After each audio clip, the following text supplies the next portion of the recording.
여러분 안녕하세요. 믿음직한 원불대, 믿고 보는 원불대의 원영입니다.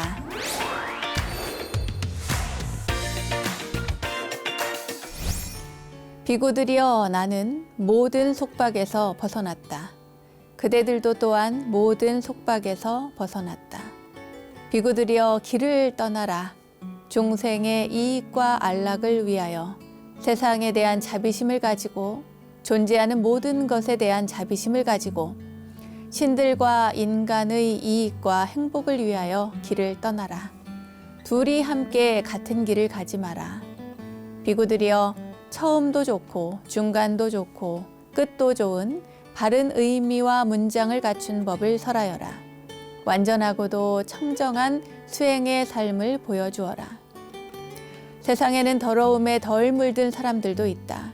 다만 그들은 가르침을 듣지 못하였기 때문에 멀어졌지만 만일 그들이 가르침을 듣는다면 그것을 곧 알아들을 것이다. 비구들이여 나도 또한 법을 설하기 위해 우르벨라의 세나니 마을로 가리라.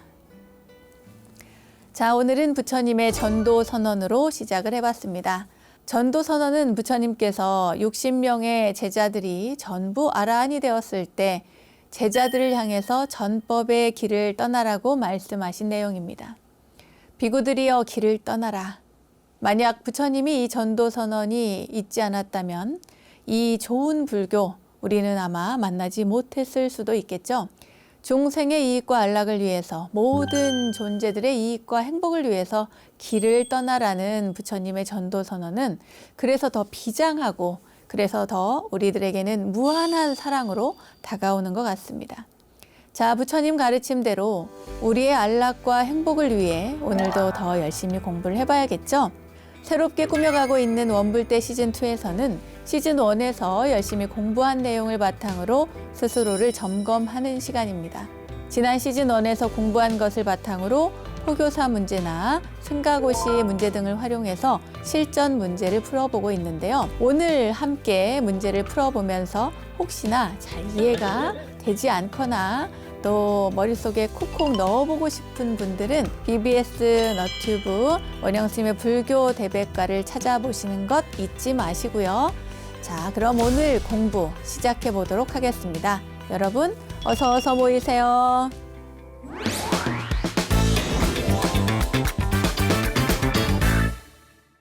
원영스님의 불교 대백과 실전편 첫 순서는 알고 보면 약이 되는 수많은 불교 이야기들과 불교 지식을 내 안에 쏙쏙 불교 대백과 지식 플레이 순서입니다. 지난 시간에는 함께 문제를 풀면서 부처님의 생애, 그 중에서도 탄생과 출가에 대한 이야기를 나눠봤는데요. 오늘의 문제 출제 범위는 그 이후입니다. 부처님의 수행과 성도에 대한 부분입니다. 그럼 문제를 풀러 기쁜 마음으로 떠나볼까요?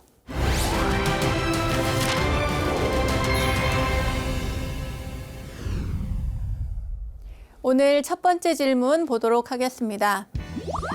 출가를 만료하는 부왕에게 시다르타 태자가 출가하지 않는 조건으로 제시한 4가지 소원은 무엇인가?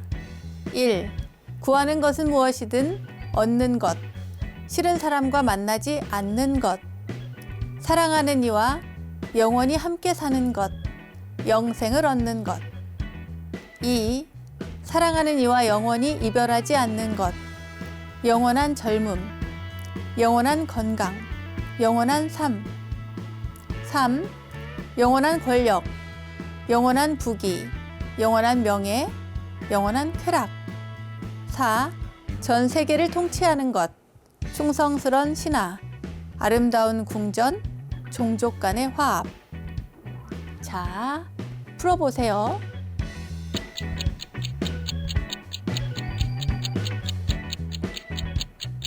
네, 굉장히 어려운 질문, 첫 번째 질문으로 나왔습니다.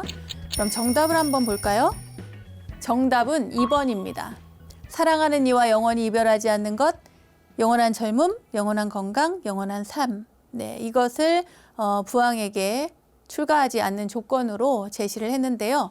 이게 어떻게 된 얘기인가 하면은 그 전반적인 상황을 말씀을 드리도록 하겠습니다. 부왕인 정반왕이 이 아들이 출가를 할 것 같으니까 그 출가를 막기 위해서 온갖 애를 다 씁니다.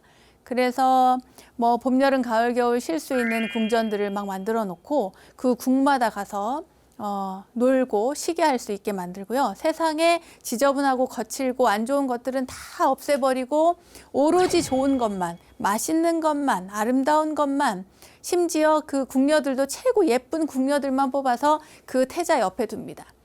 이 세상에서 보기 싫은 것들은 모두 다 없애고 아름다운 것들만 이렇게 다 놓고, 그리고 태자가 이 행복한 궁에서 계속해서 살도록 왕위를 물려받을 수 있도록 그렇게 하는데요. 그런데 이 태자의 마음은 그렇지 않은 것이죠. 이미 사문유관, 이 동문, 남문, 서문, 북문에서 모두 늙음과 병듦과 죽음과 수행자를 본 이후기 때문에 마음이 이미 정해져 있습니다.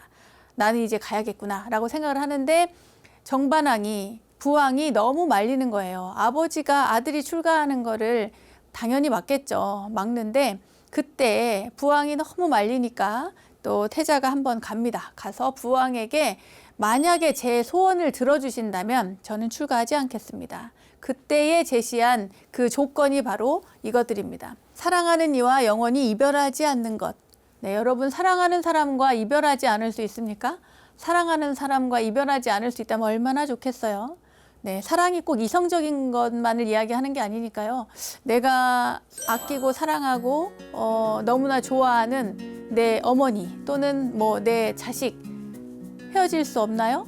헤어질 수 있나요? 여러분 말이 이상하네. 네, 영원히 이별하지 않는 것, 그것은 쉽지가 않습니다. 죽음이 우리를 갈라놓을 수도 있고 어떠한 사건이나 상황이 안 되어서 함께 살 수 없는 그런 상황도 처해지니까요.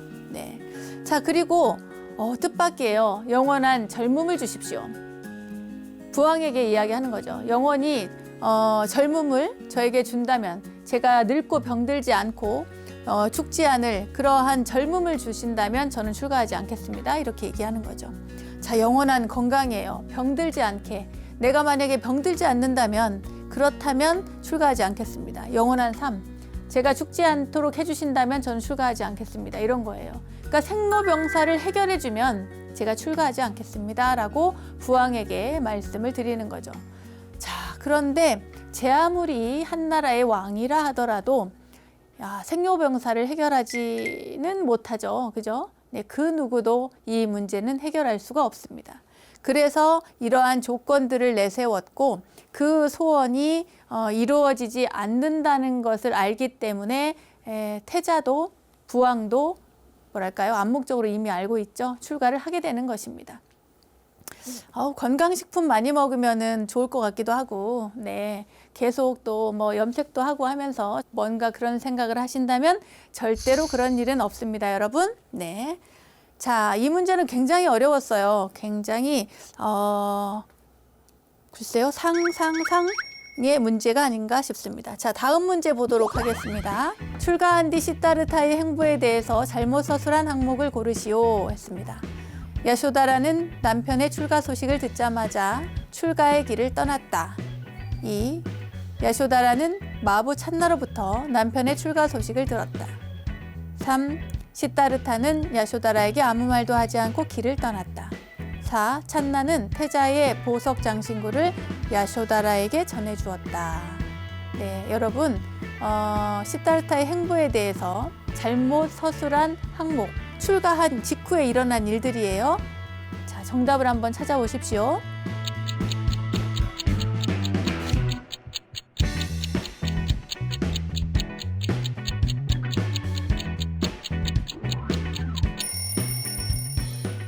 정답은 1번입니다. 야쇼다라는 남편의 출가 소식을 듣자마자 출가의 길을 떠났다. 네, 남편의 출가 소식을 듣고 나서 어떻게 했다고 그랬죠? 예, 맞습니다. 남편이 출가한 이후에 당신의 삶을 바꾸죠. 지금까지 살아왔던 풍요롭고 아름답고 행복한 그러한 삶에서 벗어나서 금욕적인 생활 태도로 일단 태도를 바꿉니다. 그리고 아름답게 치장을 한다거나 좋은 곳에 머문다거나 또는 아름다운 옷을 입는다거나 좋은 침구를 사용한다거나 맛있는 음식을 먹는다거나 하는 모든 것들을 다 내려놓습니다. 그리고 부처님처럼 자기 남편이었던 시다르타 태자처럼 그렇게 나도 함께 마음을 고행의 입장으로 가져가게 되는 것이죠. 그런데 출가 소식을 듣자마자 출가의 길을 떠나지는 않았습니다. 그곳에서 그 카필라 성 안에서 궁 안에서 머물면서 그러한 생활을 했다고 보시면 되겠습니다. 출가는 나중에 그 마하파자파티인 그 부왕의 아내죠. 그러니까 시달타 태자의 입장에서 보면은 양어머니, 그 어머니가 출가할 때 그때 따라서 함께 출가를 합니다. 자, 그러면 다른 내용 한번 보겠습니다. 야쇼다라는 마부 찬나로부터 남편의 출가 소식을 들었다. 이 마부의 이름이 찬나입니다. 찬다카라고도 하는데요. 이 찬나로부터 찬나랑 같이 이제 그 성을 넘어서 남편이 떠났으니까 떠난 남편의 이야기를 찬나가 와서 야쇼다라에게 이야기를 해줍니다. 그래서 태자께서는 출가를 하셨습니다라는 내용을 전해드리죠. 그리고 시다르타는 야쇼다라에게 아무 말도 하지 않고 길을 떠났다. 맞습니까? 네, 맞죠. 아무 말도 하지 않았습니다. 그저 아기가 태어났는데 장애가 생겼구나 라는 이야기를 했다고 합니다. 그래서 라울라라고 하는 이름을 새로 태어난 아이에게 이름을 지어주게 되죠. 그래서 나중에는 라울라의 어머니라고 해서 야쇼다라를 라울라 마따라고 부릅니다. 사람들이 라울라의 어머니라는 의미로 야쇼다라가 아니라 라울라 마따라고 붙여서 부르게 됩니다. 자, 찬나는 태자의 보석 장신구를 야쇼다라에게 전해주었다. 왜냐하면 태자께서 숲으로 들어가기 전에 모든 장신구를 다 내려놓고 그리고 태자의 옷을 갈아입죠. 그 마부와 옷을 바꾸어 입습니다. 그리고 숲으로 들어갔기 때문에 그 장신구들을 갖다가 찬나가 야쇼다라에게 전해주었습니다. 이러한 스토리가 있습니다. 자, 다음 질문 보도록 하겠습니다. 출가하여 고행하던 시다르타 태자가 고행을 버린 이유를 서술해 놓았다. 거리가 가장 먼 내용을 고르시오. 가장 먼 내용을 고르셔야 합니다. 고행은 수단에 불과하다는 것을 알았다. 2. 몸을 괴롭히는 것은 깨달음에 도움이 되지 않는다고 생각했다. 3. 고행이 너무 힘들어서 따라갈 수 없었다. 4. 궁극적인 해탈과도 멀어져 간다고 느꼈기 때문이다. 자, 여러분 고행하던 시다르타 태자의 생각을 여러분들 한번 떠올려 보십시오.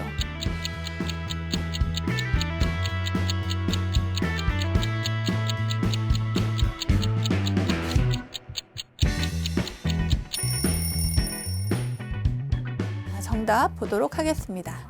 정답은 3번 고행이 너무 힘들어서 따라갈 수 없었다입니다. 고행이 너무 힘들어서 따라갈 수 없다는 것은 우리 중생입니다. 의지가 약한 의지박약의 중생들이 하는 생각이죠. 여러분이나 저 같으면 아마 여러분까지 안 가나요? 저 같으면 고행이 너무 힘들어서 부처님 같은 고행이었으면 저는 아마 못했을 것 같습니다.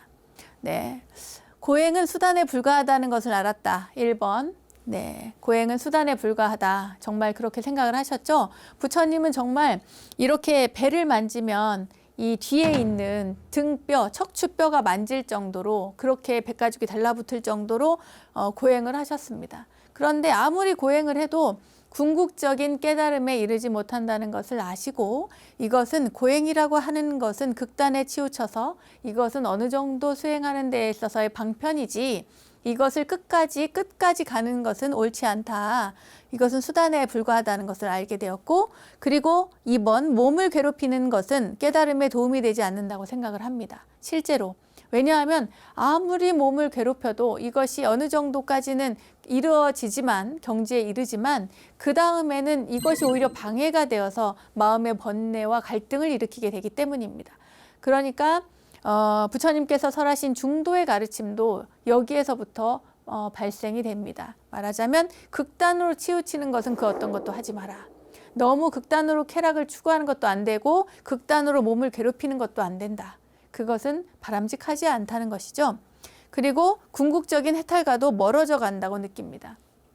너무 몸을 지나치게 학대하면 그것은 깨달음과는 요원해진다. 이러한 생각을 부처님께서 하시고 마지막으로 이러한 방향이 옳지 않다는 것을 생각한 뒤에 수자타가 준 유미죽을 드시고 몸을 기력을 회복을 하십니다. 그리고 강가에서 내란자라 강가에 가서 목욕을 하시고 다시 앉으셔서 편안하게 보리수 아래 앉으셔서 수행을 하셔서 이윽고 깨달음에 이르게 되는 것입니다. 자, 그 다음 질문 보도록 하겠습니다. 뭐가 글자가 되게 많네요. 그죠? 이건 또 어려운 질문인 것 같습니다. 자, 읽어보도록 할게요. 다음 중 부처님의 수행 과정에 대한 설명으로 올바른 것은 1. 태자는 선정주의자인 우따까 라마푸따가 제시하는 비비상처정을 최고의 경지로 인정하고 이 경지를 달성하는 것을 수행의 목표로 삼았다. 2. 태자는 처음부터 철저한 고행주의자였으며 설산에서 행한 6년간의 극심한 고행의 결과로 마침내 성도를 이루었다. 3. 시타르타 태자는 오직 선정 수행에만 몰입했으며 처음부터 고행주의 전통에 대해서는 관심을 두지 않았다. 4. 태자는 극심한 금식을 비롯해 오랫동안 고행에 몰입했으나 그것이 성도의 길이 아님을 깨닫고 고행을 그만뒀다. 그랬어요. 자, 이 가운데의 정답은 무엇일까요? 아까는 틀린 거지만 지금은 올바른 것을 고르라고 했습니다. 부처님의 수행 과정에 대한 설명으로 올바른 것. 문장이 굉장히 많아요. 여러분 찬찬히 다시 한번 읽어보고 문제를 풀어보시기 바랍니다.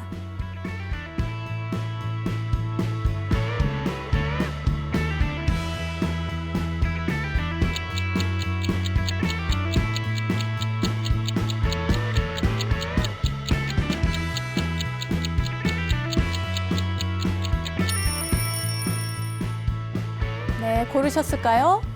정답은 4번입니다. 태자는 극심한 금식을 비롯해 오랫동안 고행에 몰입했으나 그것이 성도의 길이 아님을 깨닫고 고행을 그만뒀다. 바로 앞 문제에서 나왔던 이야기죠. 네, 앞의 문제에서 지나친 고행은 이것은 오히려 깨달음을 방해한다. 방해 요소가 될 수 있다. 이렇게 생각해서 그것을 그만두셨습니다. 자, 그럼 위에서부터 볼까요? 태자는 선정주의자인 우따까 라마푸따가 제시하는 비비상처정을 최고의 경지로 인정하고 그 경지를 달성하는 것을 수행의 목표로 삼았다. 우따까 라마푸따가 나왔습니다. 시달타 태자가 숲으로 들어가죠. 숲으로 들어가서 다른 수행자들처럼 수행을 하는데 스승을 찾아갑니다. 그 첫 번째 스승, 네, 누굴까요? 알라라 깔라마. 네, 두 번째 스승 우따까 라마푸따입니다. 알라라 깔라마와 우따까 라마푸따라고 하는 두 스승에게서 가르침을 배우는데 그 가르침의 최고 경지가 그분들에게는 비비상처 정이었어요. 그러니까 선정의 최고 경지라고 하는 그들이 주장하는 그들이 알고 있는 경지가 저기였는데 부처님께서 그러니까 시달타 태자가 수행을 많이 해서 저 경지에 가보니 정말 너무나 안온하고 너무 좋습니다. 좋기는 한데 선정에 들었을 때는 굉장히 좋지만 일상으로 돌아와서 선정에서 빠져나온 다음에는 그 경지가 계속 유지가 안 되는 거예요. 그러니까 깨달음의 경지라고 확언할 수가 없는 것이죠. 확신을 할 수가 없었던 거예요.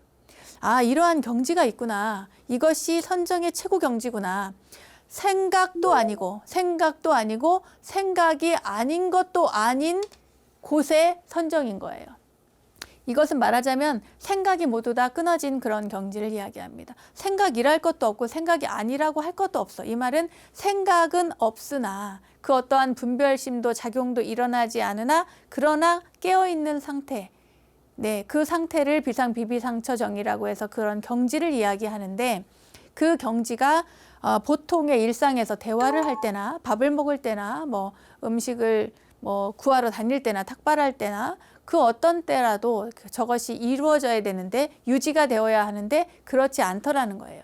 일상으로 돌아와 버린다는 거죠. 그래서 이것을 최고의 경지로 인정하지 않았습니다. 부처님은. 자, 두 번째, 태자는 처음부터 철저한 고행주의자였으며 설산에서 행한 6년간의 극심한 고행 결과로 마침내 성도를 이루었다.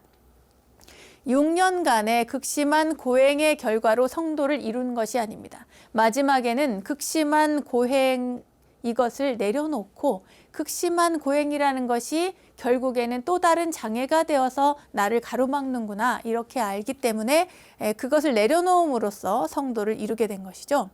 그리고 세 번째, 시다타 태자는 오직 선정 수행에만 몰입했으며 고행주의 전통에 대해서는 관심을 두지 않았다 그랬어요. 아니죠.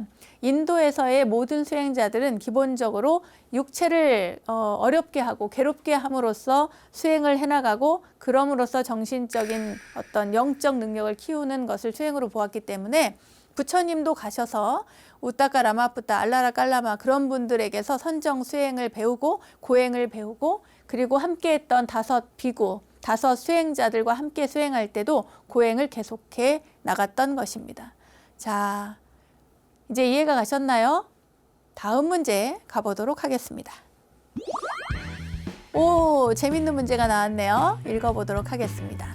부처님이 수행하실 때 등장하는 인물과 그들의 역할을 바르게 연결지은 것은 자, 마라가 나오고 수자타가 나오고 소띠아가 나왔습니다. A. 마라, B. 수자타, C. 소띠아. 기억, 고행을 포기한 시달타 태자에게 우유죽 공양을 올렸다. 니은, 태자가 깔고 앉을 수 있는 보드라운 꾸사풀 8다발을 선물했다. 디귿, 온갖 위협과 유혹으로 태자의 수행을 방해했다. 자, 뭐가 맞을까요?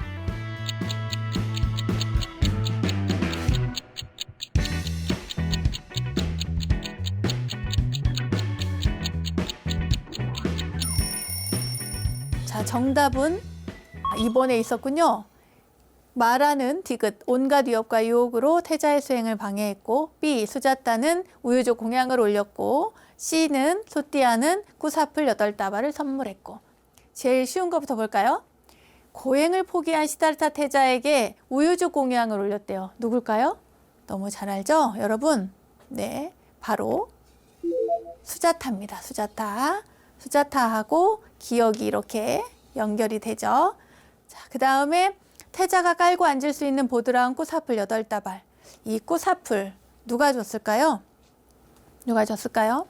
여러분, 이 꾸사풀이라고 하는 게요, 부처님께서 고행을 이렇게 내려놓으시고 더 이상 하지 않겠다. 극단적인 고행 수행은 수행에 깨달음에 도움이 되지 않는다라고 생각하시고 그 유미죽을 두시고 이렇게 목욕도 하셨잖아요. 보리수 아래 앉을 때 그때에 이 소띠아라고 하는 이가 이 꾸사풀을 선물을 합니다. 부처님께. 그 깔고 앉으셔서 여기에서 수행을 하십시오라고 이렇게 꾸사풀 8다발을 주는데 이 꾸사풀을 위해서 부처님께서 앉으셔서 성도를 하셨기 때문에 그래서 그 다음에 이 꾸사풀을 우리는 길상초라고 부릅니다. 여러분, 길상초 들어보셨죠? 꾸사풀이라고 하면 잘 모르지만 길상초라고 하면 여러분 알고 계실 겁니다. 꾸사풀 8다발. 네, 누굴까요? 소띠아. 소띠아가 부처님께 꾸사풀을 드렸어요. 그리고 온갖 위협과 유혹으로 태자의 수행을 방해했어요. 누굴까요? 예, 마라죠, 마라. 마라가 부처님의 수행을 방해했습니다. 막 방해했어요. 가가지고 유혹도 하고 또 위협도 하고 그러면서 방해를 했습니다. 그러면 다음 문제에 넘어가 보도록 하겠습니다. 부처님께서 깨달음을 얻을 순간에 대한 설명으로 적당하지 않은 것은 입니다. 적당하지 않은 것. 1. 태자는 보리수 아래에서 선정이 깊어지면서 단계적으로 깨달음을 이루었다. 2. 기원전 589년 12월 8일 태자는 보리수 밑에서 35세의 나이로 무상정등각을 이루었다. 3. 태자가 깨달음을 얻자 보리수 아래로 수많은 천인들이 찾아와 꽃을 뿌리며 축복했다. 4. 보리수 아래에서 완전한 깨달음을 이룬 순간을 설산수도상이라고 한다. 정답은 무엇일까요?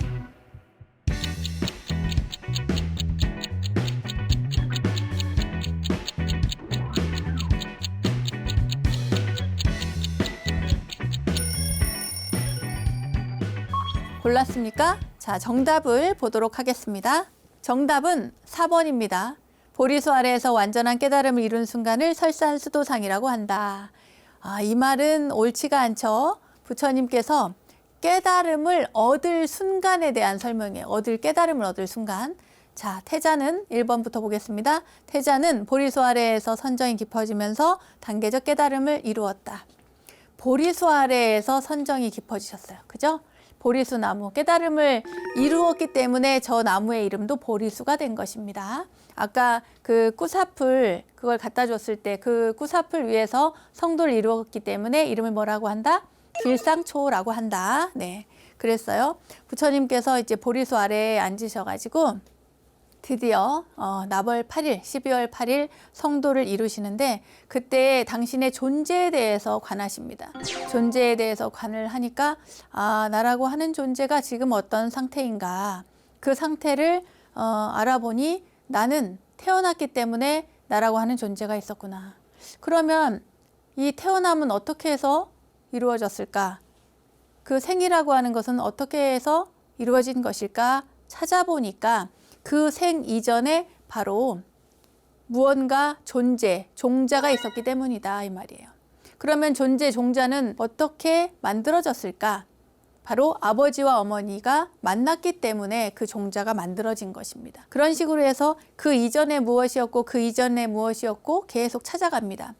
취가 있었고 서로의 취함 이전에 무엇이 있었나? 뭐 사랑이 있었고 뭐 하면서 쭉 따라갑니다. 이것이 거슬러 올라가는 것이 바로 12연기인데요. 연기의 법칙을 역관을 하시고 다시 또 순관을 하시고 이러한 것을 반복적으로 함으로써 부처님께서 깨달음의 단계에 이르게 되는데 그렇게 연기의 과정을 이렇게 보시고 그 이전엔 무엇이었고 그 이전엔 무엇이었고 쭉 찾아 올라가서 무명이라고 하는 곳까지 갑니다. 알 수 없는 것, 알지 못하는 것, 밟지 않은 것, 그것에서부터 일어나는 여러 가지 업의 역할, 업식이라고 하죠. 업식에 의해서 많은 것들이 만들어지고 그것들에 의해서 또 다른 업을 만들고 업에 의하여 무언가 결과가 만들어지면 그 결과를 다시 원인으로 인해서 또 다른 결과가 만들어진다. 이것이 있으므로 저것이 있고 저것이 없으므로 또 이것이 없다. 이렇게도 할 수가 있겠죠? 이것이 있으므로 저것이 있고 저것이 있으므로 이것이 있다. 반대로 이것이 없으므로 저것이 없고 저것이 없으므로 이것이 없다. 이렇게도 이야기할 수가 있습니다. 모든 것들은 연기에 의해서 발생한다라고 하는 그 깨달음을 부처님께서 차근차근 알아가시고 그걸 단계적으로 알아가는 과정에서 여러 가지 신통을 얻게 되죠. 그것이 숙명통이고 또 뭐 타심통이라든지 여러 가지 또 신통도 생기고 마지막에 또 누진통도 생깁니다. 그러한 단계적으로 깨달음을 이루었다. 선정이 깊어지면서 단계적으로 깨달음을 이루었다라고 하는 것은 맞는 얘기죠. 자, 기원전 589년 12월 8일 우리가 성도제의를 얘기를 하면은 보통 12월 8일 이야기를 합니다. 그런데 589년이 맞나? 여러분 589년이 맞을까요? 네, 부처님께서는 언제 태어나셨다? 기원전 BC 몇 년? 공부하셨죠? 624년입니다. 624년에 태어나셨는데 부처님께서 몇 살에 성도를 하셨죠? 여기 나오네요. 여기 35세, 35살입니다. 그러니까 출가를 그럼 언제 했을까를 따져봐야죠. 출가는 29세 때 하셨어요. 그리고 깨달음은 35세 때 하셨습니다. 그거를 따져봤더니 태어나서부터 출가하시고 성도하신 그걸 따져봤더니 35살이니까 여기에서 빼면 되겠죠. 네. 그랬더니 589년이더라 알 수가 있습니다. 35세의 나이로 무상정등과 깨달음에 이르렀습니다. 자, 그 다음에 3번 태자가 깨달음을 얻자 보리수 아래로 수많은 천인들이 찾아와 꽃을 뿌리며 축복했다. 당연하죠. 뭐 대지가 흔들리고 그리고 하늘에서 꽃비가 내렸다. 그러죠.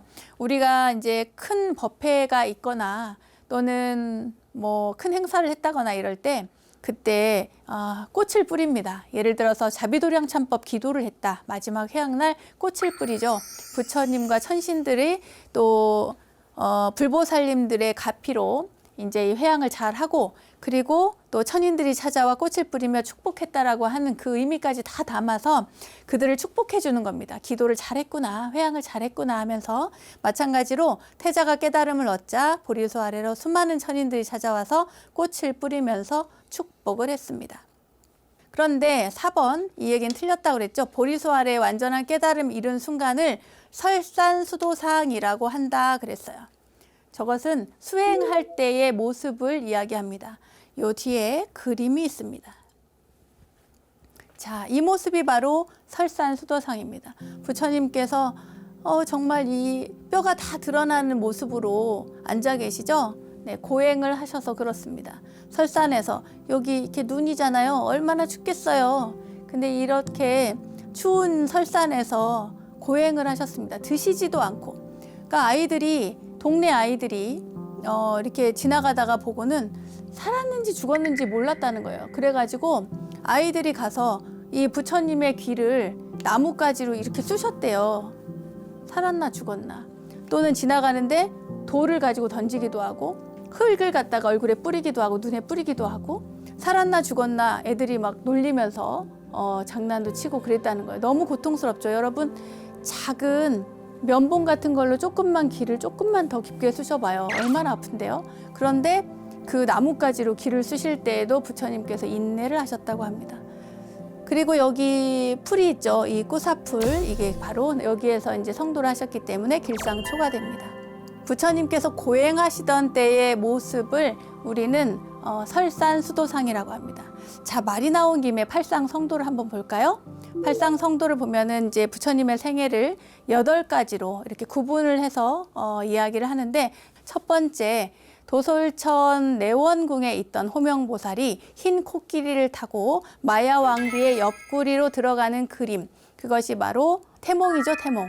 예, 도솔내의상이라고 합니다. 도솔천에서 내려온 거예요. 내의상. 이 그림을 우리는 이제 시작으로 보는데, 이게 재밌는 게 우리가 보통 아기가 태어나잖아요. 그러면 한 인간의 탄생 주기를 아기가 태어남으로부터 시작해서 죽음까지를 이렇게 보는데, 부처님의 생애는 그렇지 않습니다. 반드시 태에 들어갈 때부터 시작을 합니다. 그러니까 뱃속에 있을 때의 10달, 어머니 뱃속에 있을 때의 10달을 생의 주기로 포함을 시키는 거죠. 굉장히 독특하기도 하고 아름다운 사상이 아닌가 싶습니다. 뱃속에 있을 때부터, 들어갔을 때부터 이미 생명으로서 인정을 하는 거죠. 그래서 우리도 사실 우리나라 나이가 지금 많이 바뀌었습니다만, 옛날에는 태어나면 1살이었어요. 왜냐? 뱃속에 있을 때의 10달을 다 계산을 해서 태어났을 때 이미 10달을 산 아이, 생명으로서 벗기 때문에 1살 이렇게 했던 겁니다. 우리나라는 그랬죠. 어쨌거나 부처님의 생애도 보면은 도솔내의상에서부터 시작을 합니다. 태몽부터. 두 번째, 이 세상에 아기 부처님이 탄생을 하십니다. 그것을 비람강생상이라고 합니다. 부처님이, 아기 부처님이 태어나서 7걸음을 걸으시죠. 6도를 벗어나 7번째 걸음을 걸으시고 천상천하 유아독전 3계계고 아당한지를 이야기합니다. 이것이 바로 비람강생상이고요. 세 번째, 사문유관상. 지난 시간에 굉장히 공부를 열심히 했는데, 네 성문에서 각각의 특징적인 인물들을 만납니다. 동문에서는 늙은 노인을 만나고, 남문에서는 병든이를 만나고, 서문에서는 죽은이를 만나고, 북문에서는 출가 수행자를 만나게 됩니다. 이렇게 해서 사문유관을 끝으로 시달타 태자가 출가할 결심을 하게 되죠. 출가를 합니다. 네, 성밖을 넘어서 출가를 하게 되죠. 그것을 유성출가상이라고 합니다. 출가를 했어요. 출가를 한 다음에 그 다음에 이제 또 수행을 해야 되잖아요. 유성 출가를 했으니까 출가한 다음에 나오는 것이 바로 이 그림입니다. 설산수도상, 고행을 많이 하신 거예요. 수도를 많이 하고 수행을 하여 깨달음은 어디 가서 얻느냐? 바로 수화항마상, 마구니가 와가지고 마라가 유혹을 합니다. 겁도 주고 유혹도 하고 이렇게 하면서 부처님의 깨달음을 방해를 하죠. 네, 그것이 그 마왕의 유혹이라든가 장애를 다 물리치고 부처님께서 깨달음을 이루십니다. 그 수화 항마상에서 그러한 모습이 나오고요. 부처님께서 처음에는 깨달음을 얻은 다음에 내가 이것을 법을 설하여서 중생들이 알아들을 수 있을까라고 하는 생각을 잠시 하시는데 그 이후에 범천이 와서 간청을 하죠.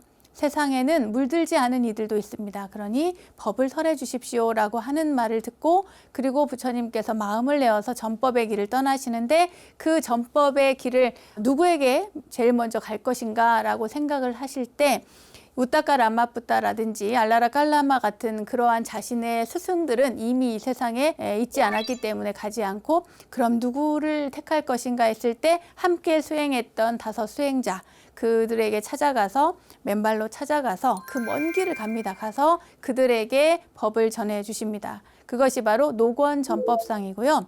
그리고 부처님께서 45년 동안 전법의 길을 떠나시고 오랫동안 많은 중생들을 위해서 온 생애를 다 바쳐서 법을 설하시고 근기에 맞게 설하시고 마지막에 열반에 드는 곳 그것이 바로 쌍림 열반상이라고 해서 사라상수 나무 아래에서 열반에 드신 모습을 우리가 볼 수가 있습니다. 이렇게 해서 8가지 그림이 나오는데요. 부처님 생애 가운데 이 그림은 바로 설산수도상입니다.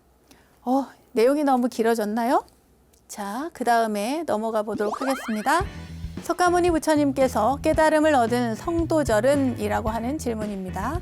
1. 음력 2월 8일 2. 음력 2월 15일 3. 음력 4월 8일 4. 음력 12월 8일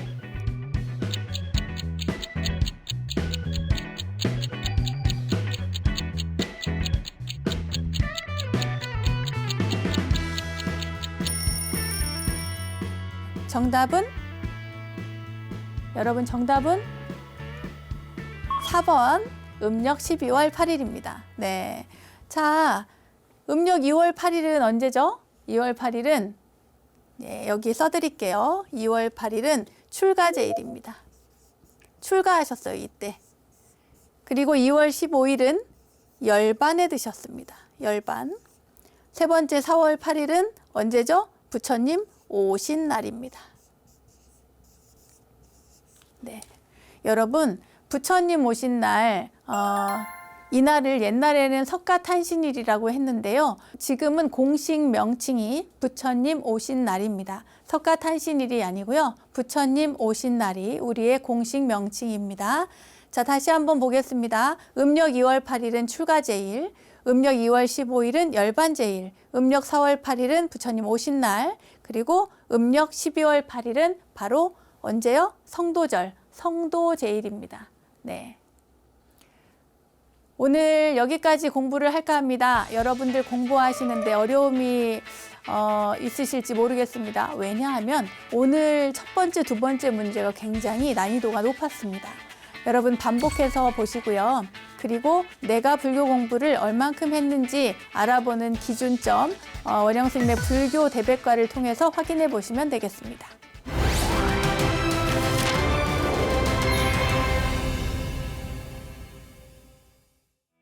우리들 인생길에 마주한 이야기 하나로 삶을 향기롭게 만들어가는 시간, 마음 훈련의 시간 불문입니다. 부처님께서는 많은 물음에 대답을 하시면서 근기에 맞게 설법을 해주셨죠. 그래서 84,000이라는 대법문이 탄생하기도 했고요. 인생에 대한 물음이 있으시다면 부처님 가르침에서 그 해답을 여러분 찾아보시기 바랍니다.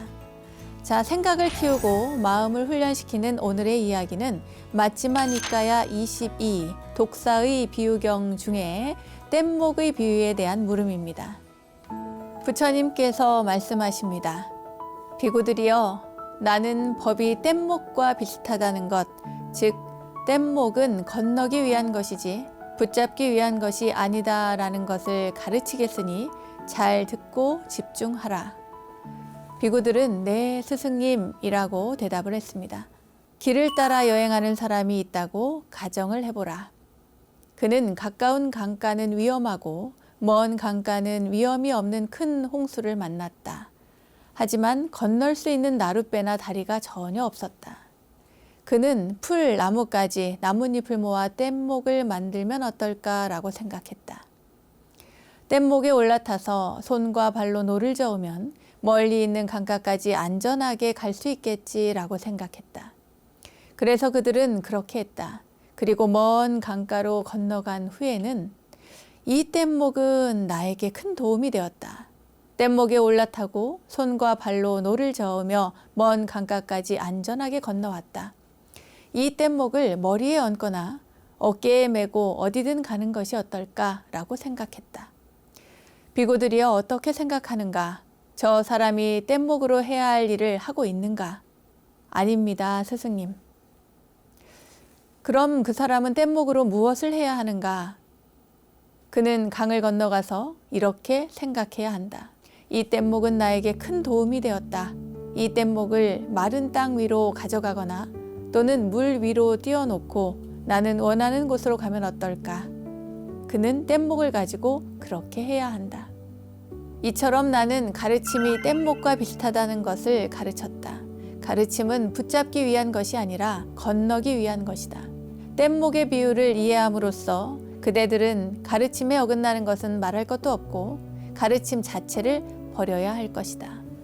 오늘 이야기는 뗏목의 비유였습니다. 뗏목의 비유는 가르침과 같다. 우리가 불교를 공부하는 것도 마찬가지고 이 불교 대백과를 통해서 여러분들께서 불교를 이해하는 것도 마찬가지입니다. 그리고 스님들마다 각각 이야기하는 것도 조금씩 다를 수가 있습니다. 그러나 이 모든 것들은 내가 불교를 이해하고 공부하는 데 필요한 것이지 그것을 가지고 이것이 맞네 틀리네 하면서 끝까지 가지고 가는 것은 강을 건넌 다음에 뗏목을 지고서 어딘가로 가겠다라고 하는 의지를 불태우는 사람과 마찬가지입니다.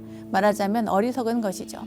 금강경에도 이 뗏목의 비유가 나오는데요. 강을 건넜으면 그 뗏목은 거기에 두고 가는 게 맞습니다. 그것을 지고 이고 가려고 하는 그러한 마음가짐은 바람직하지 않습니다, 여러분. 불교 공부를 하더라도 어떤 스님을 만나건 어떤 가르침을 배웠건 간에 각각 내용이 다르다고 해서 구분하고 고정관념을 갖는 것이 아니라 나중에는 그조차도 내려놓아야 한다는 가르침을 부처님께서 이렇게 말씀하고 계신 것입니다. 자, 그럼 여러분께 다시 한번 묻겠습니다. 여러분은 지금 어떤 뗏목을 놓지 못하고 계실까요?